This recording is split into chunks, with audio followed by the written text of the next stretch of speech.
Xin chào mọi người, chào mừng mọi người đã quay trở lại với kênh Sen Đá của Tâm. Thì khi mà các bạn trồng sen đá, chắc hẳn các bạn đã gặp rất nhiều những trường hợp như là mình mua một cây sen size rất là to. Sau khi về mình trồng một thời gian thì nó bị thu nhỏ size lại. Vậy thì nguyên nhân của vấn đề này là ở đâu? Thì thông qua cái clip ngày hôm nay, Tâm muốn gửi đến mọi người một vài những cái yếu tố ảnh hưởng đến cái size cây của mọi người sau khi trồng. Hy vọng là thông qua cái clip này mọi người sẽ có một sự hiểu hơn về việc tại sao sen của chúng ta bị thu nhỏ size sau một thời gian trồng nhé. Để mọi người có một cái nhìn tổng quan hơn về việc sen đá thu nhỏ size thì ở đây Tâm có chuẩn bị sẵn những cây bèo Nhật ở trong vườn của Tâm. Thì mọi người có thể nhìn thấy được rằng đó chính là ở đây chúng có rất là nhiều những cái size và màu sắc khác nhau. Có những cây rất là to, cũng có những cây nhỏ, già hơn, và màu sắc chúng cũng khác nhau đó mọi người. Một số cây nó đã lên màu chớm hồng, một số cây thì nó vẫn xanh. Ở đây mọi người có thể thấy ha, đây thì là dòng bèo Red nè, bên đây là dòng bèo Va đột biến, còn ở đây thì là một cây bèo thụ thân già hóa gỗ rồi. Thì chúng ta sẽ cùng xem là cái điều gì ảnh hưởng đến cái size của cây sen khi mà chúng ta trồng một thời gian nhé. Ở đây mọi người có thể thấy một số cây bèo của Tâm thì size nó rất là to, cỡ một gang tay của Tâm. Vậy thì khi mua về, những nguyên nhân nào làm cho cây sen của chúng ta tuột size? Đầu tiên á, Tâm có thể kể đến đó chính là việc mọi người xả rễ cây. Thường thì khi các nhà vườn vận chuyển cây cho chúng ta thì họ sẽ xả rễ để vận chuyển cây an toàn. Do đó các bạn nhận cây thường là tình trạng cây đã được cắt rễ bớt rồi, và cái việc này sẽ làm cho cây của chúng ta tốn một vài tầng lá bên dưới, và cũng như tốn thời gian để phát triển những cái rễ cây mới. Đặc biệt đối với những cây to thì mọi người thấy những tầng lá bên dưới nó là những cái tầng to nhất. Khi những cái tầng lá này teo lại để hy sinh phát triển rễ con thì cái size cây của chúng ta cũng đã tuột bớt một ít rồi. Vậy Tâm dạo gần đây thì Tâm thường nhờ những cái nhà vườn giữ nguyên cái chậu cây luôn và ship nguyên cái chậu, giữ nguyên cái giá thể như vậy để gửi đến cho Tâm. Việc này thì giúp cho rễ cây, những cái rễ còn phát triển được á, nó vẫn sẽ hút nước bình thường. Khi mà đưa về trồng thì Tâm sẽ giữ nguyên cái bầu đất đó, chỉ bỏ bớt một số đất bên ngoài, và hầu như Tâm không có đụng tới cái rễ đó, cũng như là những cái rễ nào mà còn nguyên thì Tâm giữ vậy, và giữ luôn đất, chuyển vào bên trong một cái chậu mới to hơn. Việc này sẽ giúp cho cây đỡ tốn thời gian hồi phục rễ hơn, cũng như những tầng lá dưới sẽ không phải hy sinh quá nhiều để phát triển những cái rễ mới. Tuy nhiên, cái việc này đồng nghĩa với việc bạn phải chọn cái chậu to hơn để có thể nhét vừa cái bầu đất vào, cũng như là các bạn sẽ phải phòng rệp và tuyến trùng sau đó. Tại vì thường các cái nhà vườn họ sẽ ít sử dụng thuốc tím để phòng rệp, do đó trong đất cũ chúng ta sẽ có nguy cơ là có rệp và tuyến trùng. Do đó chúng ta có thể bổ sung thêm thuốc tím để phòng trị rệp và tuyến trùng ở bên dưới, để tránh là việc chúng ta đưa những cái ổ rệp lây lan cho vườn của mình. Đây cũng là một trong những hạn chế của cách này, nhưng ưu điểm của nó thì được đó là các cây sẽ ít tốn năng lượng để hồi phục cây hơn nhiều. Tiếp theo đó chính là vấn đề việc mọi người chọn chậu nhỏ hơn so với cây.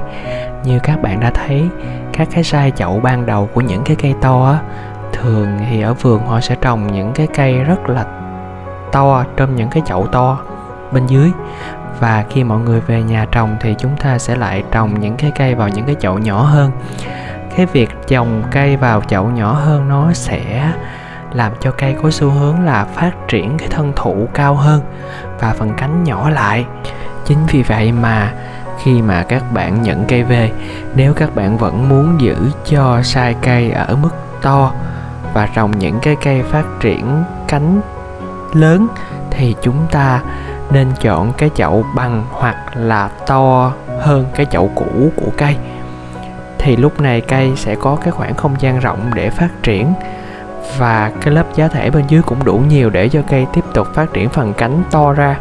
Thay vì những cái chậu nhỏ thì cây sẽ phải siết lại và nó sẽ phát triển phần thân thụ nhiều hơn, cánh ngắn lại và nhỏ đi. Tiếp theo đó chính là việc mọi người sử dụng giá thể với quá nhiều đá. Bình thường thì mọi người sẽ có xu hướng là đối với những cây khó trồng, chúng ta sẽ đẩy cái lượng đá lên cao khoảng 7-80%. Nhưng thực ra không phải loại sen nào cũng dùng nhiều đá là tốt đâu mọi người. Tại vì ở xứ nóng khi mọi người dùng quá nhiều đá thì cây sẽ rất là lâu khó bám rễ, và tưới vào thì lượng nước chưa kịp hút mà nó đã khô rồi.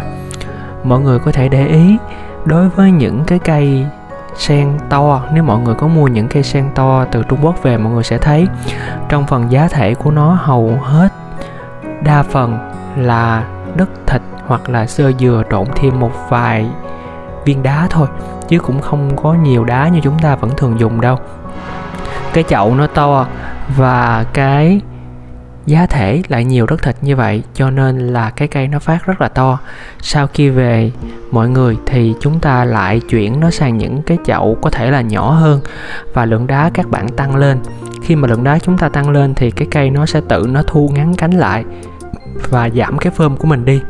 Đây cũng là một trong những nguyên nhân mà các bạn thường gặp trong cái việc là mua cây sen to về và một thời gian trồng thì nó lại nhỏ trở lại. Nguyên nhân cuối cùng làm cho cây sen của các bạn thu nhỏ lá lại không phải đến từ những cây mới, mà là từ những cái cây mà đã trồng lâu rồi. Mọi người có thể thấy ở trong cái đám bèo nhật này thì chỉ có duy nhất một cái chậu ở giữa là nó lên màu hồng và cánh phơm tròn ngắn lại, đúng không? Thì đây là cái cây già nhất và cái đất trồng của nó hầu như không còn dinh dưỡng nữa mọi người. Thì khi mà cây của các bạn trồng một thời gian lâu, rễ bám đầy chậu rồi thì cây sẽ có xu hướng là ngắn lá lại, mập lên và bắt đầu lên màu rực rỡ hơn những cái cây khác.